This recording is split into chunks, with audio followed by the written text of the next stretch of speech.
That is actually for our surveys for Karner Blue Butterflies. Volunteers do surveys, and it's a statistical method. They don't count all the butterflies, but they take a pole and walk a transect that goes across here. You can see the other poles down there.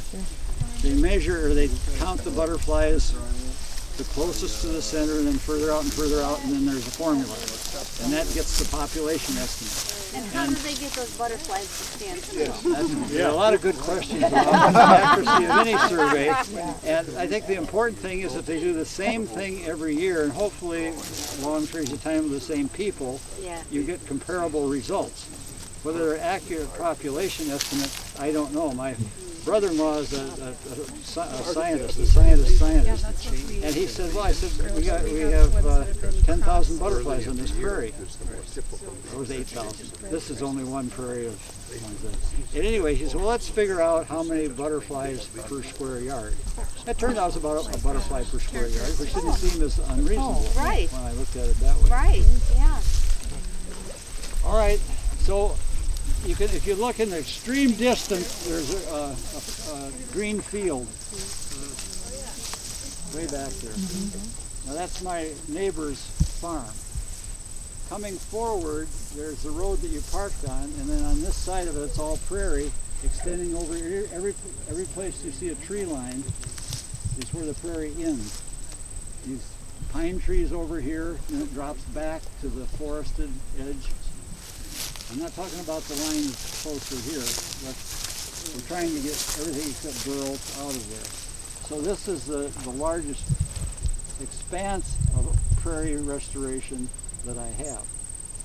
And this particular prairie, called Lupin Prairie, has the most Karner Blue Butterflies. But some of the other areas are catching up. There are a lot of butterflies.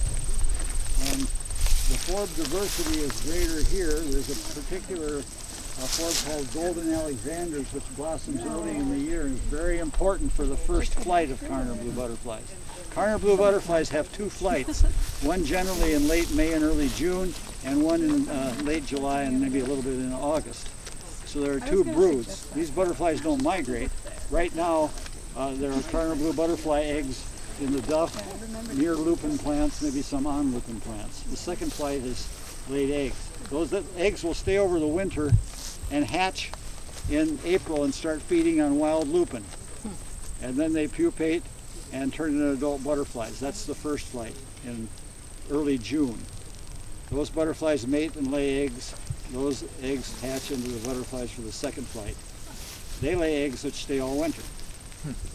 So that's the cycle of Karner Does Blue lupin Butterfly. need full sun? Not necessarily, but pretty much. It's a sun-loving plant and an open landscape plant. Just talking about management techniques for a minute, because that's really a good question. If this fall fills up with big blue stem, maybe lupin will be diminished or excluded. So the management plan for that, and that's being done in some other areas, is to get a bulldozer and just go. Fort McCoy has some of the largest populations of Karner Blue Butterfly. Why? Because they're running tanks. And lupin loves it in the Karner Blue. Up in Sandhill Wildlife Refuge, which is another big spot for Karner Blue Butterflies, they have a machine up there that just churns up the soil, and they use that. So ultimately, I think that this is going to have to be managed by using some kind of equipment that really disturbs the landscape quite a bit. And some things will be lost and some things will be gained. If you read books about prairies and prairie management, even when we're walking here today, and if you make a turn or you do something, you're disturbing the soil, that could well become a niche for some plant to get established. So that's why you have lots of tours. Yeah, right. You guys are working, you didn't know it. You don't want us on the path, you want us everywhere. I do want you to go around if you see things. There's more forb diversity here. There's quite a few liaceous, the blazing stars out here, and it's quite dry right across this ridge, which is where we're going to go. I don't know if everybody heard these white posts are markers for transects, and to get an estimate of the populations of Karner Blue Butterflies, volunteers walk from let's say this post across, you can see posts on the other side, and count the butterflies they see. That's not the regular, they use that, they have use a statistical model to plug it into that and estimate how many butterflies you have on the landscape. Bob, do you want to say some things like that? I think this is going to be our longest topic to talk about. So. Well, first of all, one of the things I think that we need to appreciate is the usefulness of Karner Blue Butterflies in encouraging general conservation. Congress years ago, when they passed the Endangered Species Act, really should have passed an act dealing with plant communities, but they did not. So we wind up, therefore, taking advantage of the occurrence of the endangered species as a way of doing what really ought to be our primary objective, and that is to preserve a whole community, a whole ecosystem intact. And of course, you have to be thankful that we have a tool and a legal mechanism and that for doing it. So I love Karner Blue, but it's really everything else besides the Karner Blue that gets me excited, at least. I was going to mention too about Fort McCoy. Some years ago, I was hired, or I had a contract with them to do some vegetation survey, and I can absolutely assure you that the description of soil disturbance and regeneration of habitat and all that is certainly quite accurate, because I went in areas after the tanks went through it. And I went out there one day with an assistant who was working there. He had been one of my students years earlier. And he said he checked carefully that where we were going was perfectly all right, and we got out there, and all of a sudden we heard a whistle and then a bang, and they were firing mortars over our head. So I thought, well, that gave me a real distinction. There are very few people that have collected plants under mortar fire.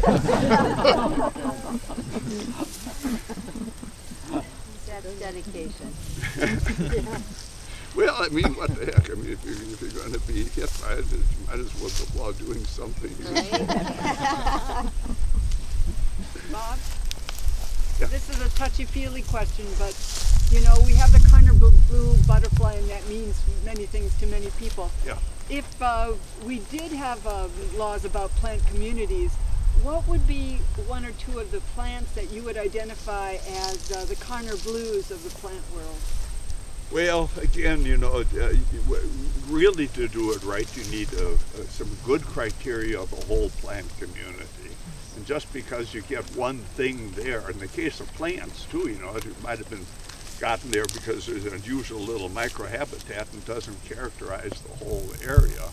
So, an example of that, one time I was involved in a case where there was legal argument about whether something was a wetland or not, and about so-called indicator species. And I pointed out that Cactus Rock outside of New London, which has got a huge rock outcropping, as dry habitat as you can find, and it's got prickly pear cacti, or not the prickly pear, the fragile cacti in there. When I was up on the top of Cactus Rock, I found a couple of cracks where there were cattails growing in it. So if you take cattails as the criterion, it's a wet area. If you take the cactus, it's a dry area. And I've also been to rock outcroppings in the Wisconsin River, surrounded by the river, where in some of those cracks there were cacti. So by definition, that would have been. So you really have to have a well-written set of criteria, or it's useless.